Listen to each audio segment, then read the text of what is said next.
ওসমানের উপলক্ষে খাওন আজকে বিরিয়ানি।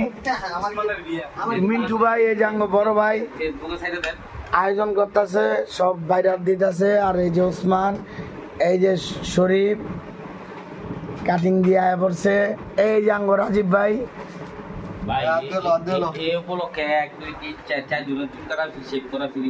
হ্যাঁ হ্যাঁ হয়ে যাবো একদম ফ্রি। 100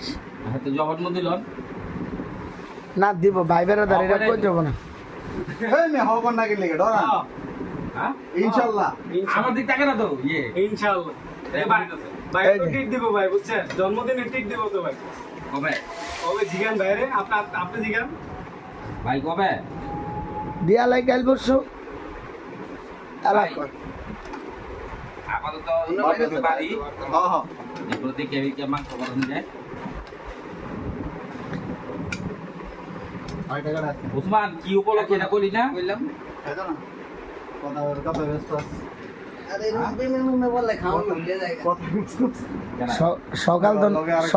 সকাল ধন শুরু করে প্রেমের আলাপ, বুঝছস? রাত পর্যন্ত চলই আমি দেই।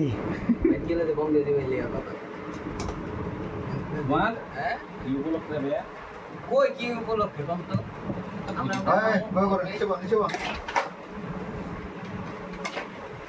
আপনি কোনো দাঁড়ায় মারবেন? আমি দুটো লাখ খোলা না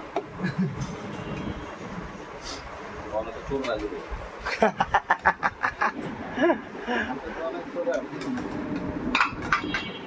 ডরে ডরে দেশুরে পাহারা দেশুরে হরচুরি করবো কি? কয় করাই করে পাহারা দিছি তোমার পুরা 100 কে খাওয়ানোর টাইমে দিলেন কে এটা কে আপনি বললাম বাইরে দেখি হ্যাঁ কোন কম দিলাম না না না স্যার আর আছে না ছোট ছোট বক্স আছে না সিরিয়াস ভাই এনে তো কইতাছি আমি এনে তো দিলাম না। না ভাই ওটা নেই আসলে না না উসমান কলি না তোরা ক কি উপলক্ষে কি কি উপলক্ষে সবাই মিলে একলা খামো এই দিতে জানি না এরা কোনো উপলক্ষে নাই ভাই উদ্দেশ্যটা কি? বড় কোন উদ্দেশ্য আছে ভাই হঠাৎ করে বিরিয়ানি পাক করে খাওয়াইবো এটা এমনি এমনি এটা হঠাৎ নি এটা আগের থেকে কথা ওই যে আমরা খেলতে গেলাম নি হ্যাঁ, খেলতে গেলাম কইছে তুই যদি যাস তাহলে তোর বিরিয়ানি খাওয়া, আর যদি না যাস তাহলে তুই আমগো বিরিয়ানি খাওয়াবি। এটা রুচি লেখা হয়েছে ওইটা রুচিলা একদিন কইতে আজকে আইছে ওরকম মনে হয় না কয় না এমনি খাওয়াইতাম না, বাইতে রাইন না খাওয়াম। ঠিক আছে।